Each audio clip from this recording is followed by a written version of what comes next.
Hi, I'm Sean Duffy with Spur Hollow Game Calls. I'm a custom maker of mouth calls. Most turkey hunters use diaphragm mouth calls. Some use slate friction calls. Some use box calls. I'm preferential to mouth calls. And the reason why I started Spur Hollow Game Calls is because I just got to the point where I was buying calls every year off the shelf and I never really knew what I was going to get. So I always had a unique sound in mind of what I wanted to use. So as a hobby, I purchased all of the equipment to start making my own mouth calls.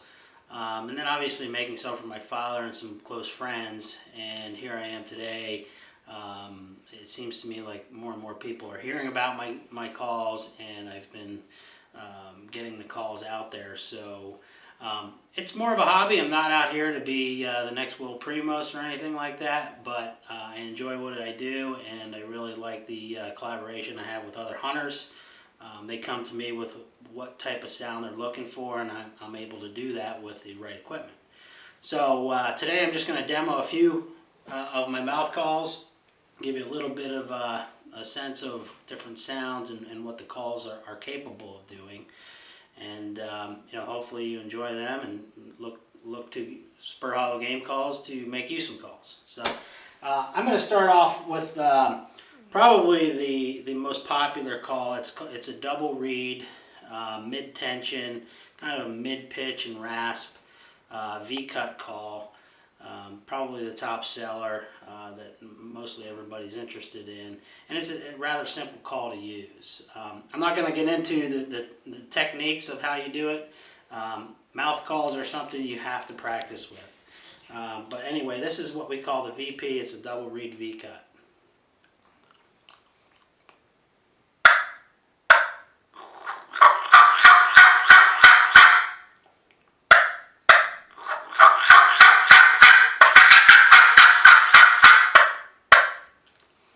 Very simple to use, doesn't take a whole lot of air, and it's great for mid-range calling, and obviously when you got that gobbler in close, you can kind of tone it up and down. So that is the V-cut, popular call. Next call is actually my favorite call. I call it Old Cranky because it has that really raspy pitch to it where, if you sit in the woods and hear that old hen, this is what I consider to be the equivalent to that old hen. So this is actually a different material. Sounds a little funny, but it's actually made out of prophylactic material. It's a very, very thin material, and it's got a high tension on it. And this is also part of the V-cut series. This is a V-cut, but it's prophylactic.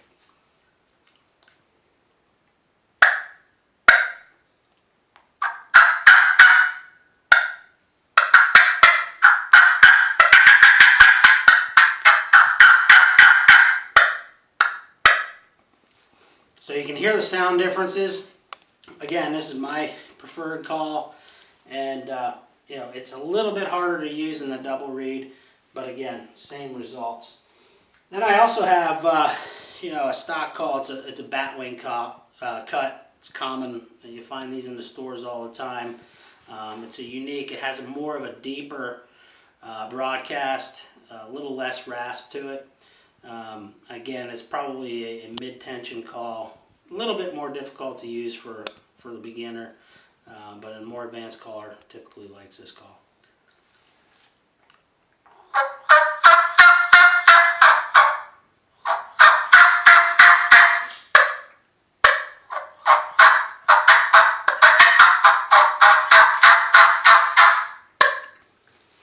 So those are three of the most popular cuts that I have. Again, I can make any type of call, any type of sound you want. Spur Hollow has, I have about 10 to 12 different styles of calls that I'll make, and then I'll vary the tensions on them, which ultimately takes pitches higher and lower. Again, it's all on what the hunter prefers, but again, I sat through hours and hours of making calls, and I made some, threw some away, kept some, and I narrowed it down to specific calls that I liked, but maybe other hunters don't like. So I really want to be interactive with those hunters out there and what types of calls and sounds they want. So again, it's custom, and I'm available if anybody's out there and wants to work with me on a specific sound. Happy to do so.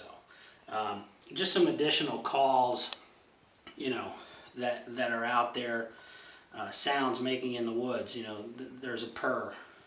It's a common call for a hen. You know, basically telling the gobbler that she's content.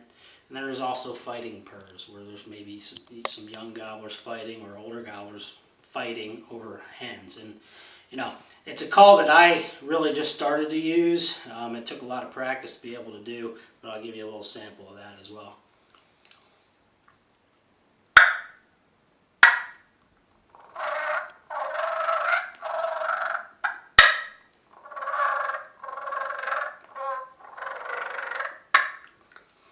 That's the content hen. There's also fighting gobblers, and they'll go out there and kind of stir it up over a hen, you know, to establish some dominance, and they'll be out in the middle of the field or even in the woods.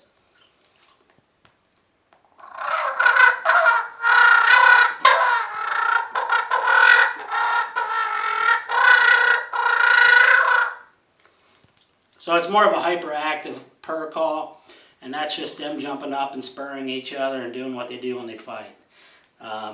But you know, again, mouth calls take practice. Not every turkey hunter uses a mouth call, and that's fine. Friction calls and box calls are just as effective, and spur hollow is not involved in those types of calls, but who knows? Maybe in the future we will be. But right now it's custom mouth calls, and looking forward to hearing from you.